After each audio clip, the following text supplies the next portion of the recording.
to my channel. Ngasi di ako college ki fish farmers din namit ne. Ado fish farmers di se haidi mela gi type ta mela macha gi type ta dum poche me am display tawraga kholaga adum tham doi ne bako aduga moi se competition gum su yaw competition je farmer masan competition daw basu adagi adum akoina chak thong khot pa yam hai ta di fish recipe je nga piraga kai hani nga gi kino se sem de ne akoina fishing ju sem gira nganam semgira adagi thau yaudbi nga semgira natraga any fish momo semgira adai nga thongwa semgira any semaga moi competition tawnaraga khwai haubo khotpa mayam do adugumbasu dum chahi khudi gi dum taweba khoi college ki maina tawge da dum mayam mathang yengminarase video se hawri gi marakta ngasi aina season adorable lipstick se mama art haiba plastic positive so oiba indian brand sidagi magi feather light liquid matte lipstick haiba ko sigi lipstick is na doine magi lipstick te set ni pan la set 1 nude perfect 2 nude punch 3 nude tea 4 nude rose 5 nude brown 6 red velvet 7 pink orchid 8 red cranberry nude changba rain se si je am phajai ba ko ado amamam sangaga dum yengmina se set number 01 se nude perfect haye a plain or ga phajatra मासे transfer proof ओइबल liquid lipstick ने 16 hours हेना long lasting ओइदोइने अदुगा intense ओइना matte colour pay off सु लइए अदुगी सिमा थकना मासे वाटरप्रूफ सु ओइदोइने अदुगा सिजे तैया कांदा यामना लाइट वेट ओरगा खोइदा कंफर्टेबल ओइबदो केमता फील तौदेबा मचु म try तौसेगो number 6 red velvet to try tauze mangon da coconut oil yawe akhoi gi dryness tagi prevent tawraga soft oiraga thamnaba vitamin e moisturizer raga thamnaba mase dermatologically tested oiraba products ngaktane duga sigi mama arki product khudi makse matte safe certified oiba season ba kan everyday use adum safe oiba product ngaktane mama arki product khudi makse free from harmful chemicals and are all natural aduga kaiguma mama arki product se pambi tagi igi code martina 2023 se use tawe 20% off phangdoine mama art.in natraga mama art masagi app ta duga mama arki product khudi makse mama art masa amazon Nykaa purple flipkart aduga masagi mama art app ta su phangdoine mama art masagi oina moi official app ama launch sok jagrabene adu season tarde akoida easy access to sales kumba aduga extra discount laiba mayam loi phangdoine online da laiba se nongai trasu dum akoi ki anakpa store gumba su loi phange every time we buy from mama art they will link auto on our website to a tree that they plant by 2025 they are aiming to plant 1 million trees as a part of the initiative gi makhagi description da link ka loina hapcharam ge so dena check out tawiyo ado ai ngasi gi vlog se dum hauna ba taminare se koi ki ngasi gi fish farmers se kamain celebrate tawge da adune mayam yeminare se ngasi di uniform oina set we nai da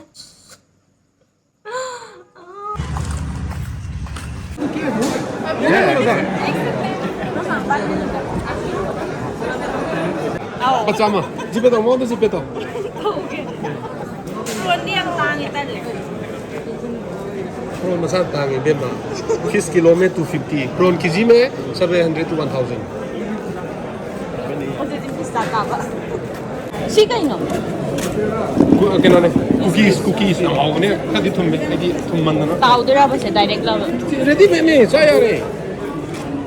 Cookies ne ha. Please na tham magi.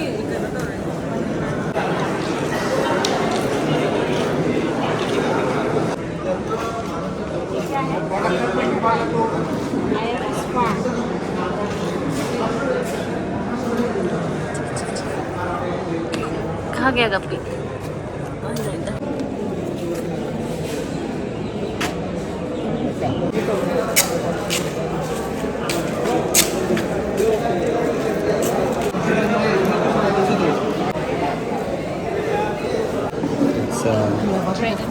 नहीं ये dragon fruit ये नहीं है ये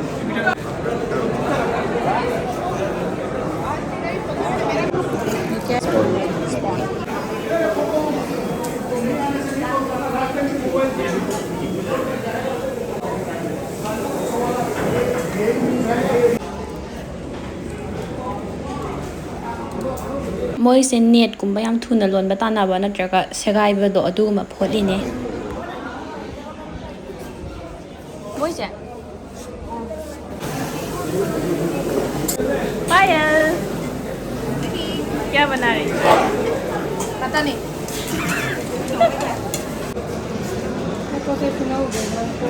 test तो मंगाई वो सब मने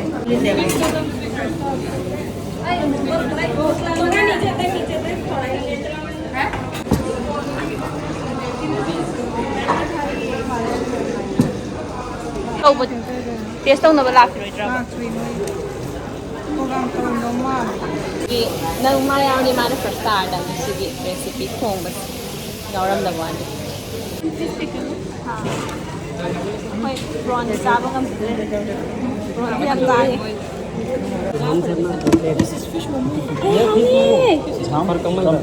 Fish fingers.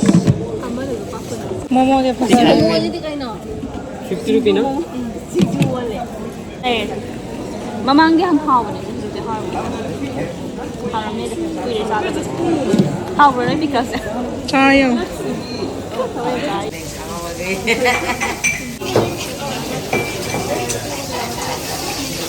Do you have any dipping sauce? cabbage fish roll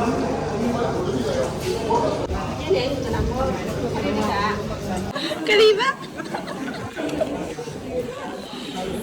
I thought body came ki dese ma dinade ki hai ma to to la kani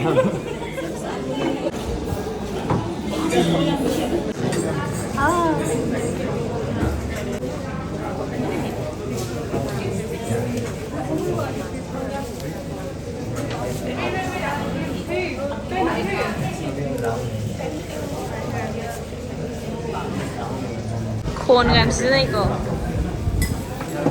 Sila first tada na kanana tada na ba na Not lazy.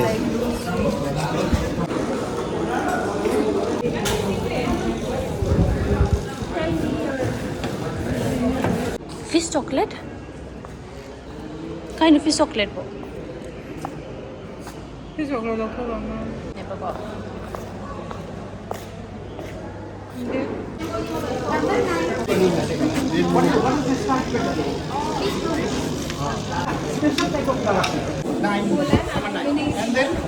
This name is called Ondam corn. And corn means in Manipuri, corn means this one, this water. Mahal or rice. Is it just a salad or appetizer or? Sir is an appetizer.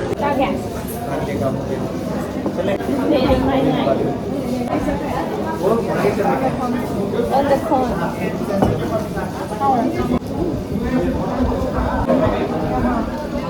Wala na. Ang haba na dito kami na ako. Sabi niya sa ako. Tawag ba? 40. 40.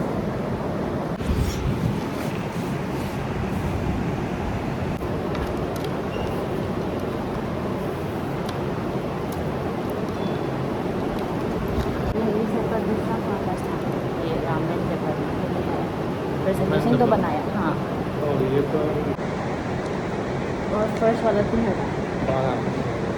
Wow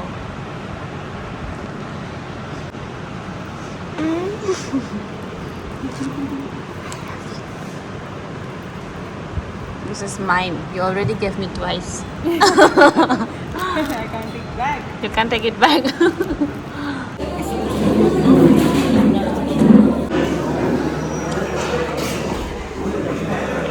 क्या बोला? Hello बोला hello. चाक तो साथ हुआ बनी ना. चाक चाक. Kopan yang mana tiada. Kopan kasi yang mana pangaga sari ni saksi. Ando. Halani horticultural program lay. Khud khupai yo na.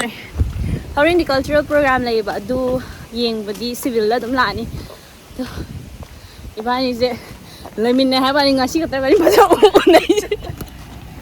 Thok pa lai na ba gi khang bra room da su na una ba phang da ngasi ka ta ni khada unai. Halani pathai ni ware sak ka jo. Ai ndak ku chu ra sing da ma. Maksali ko.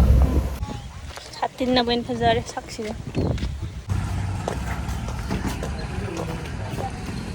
ना आज का नहीं Teresa और Martina O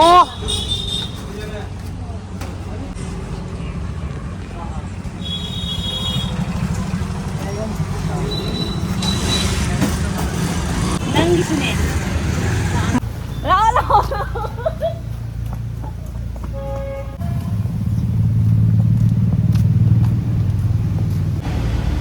Hujik na Moigi cultural night nebako angang keka jagoi angang keka jagoi sa am yi ngon doine hojik mai bi jagoi keka mayam yawe haibako mitai gi so aduga jagoi ato ato to mayam traditional ngata ne ayambana natra angang mana traditional ngata ne do jagoi nungai nungai matang matang hapake chiku jam nungai haba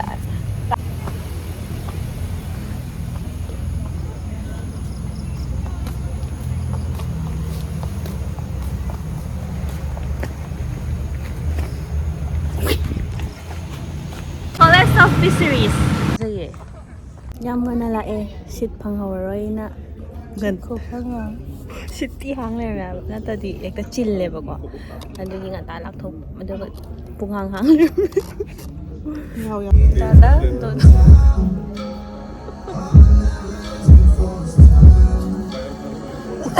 lan chat li ji di la ra oi ne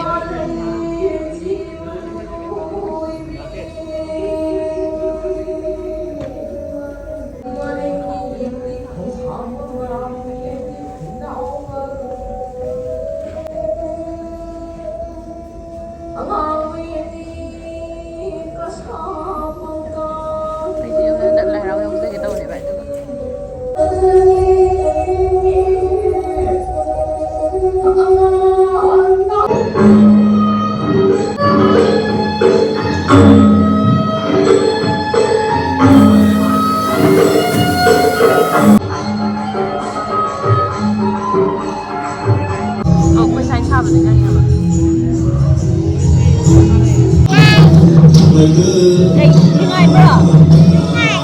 Ngay à. Lâu lâu với đôi say rồi. Yang khang rồi ada.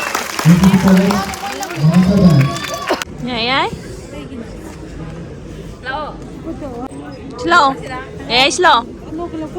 Slow. Ya de tan ba slow. Lao. Ay katnara ni jadi nangga. Katnara sira. खाना कौन जी Ada di lao. Lao.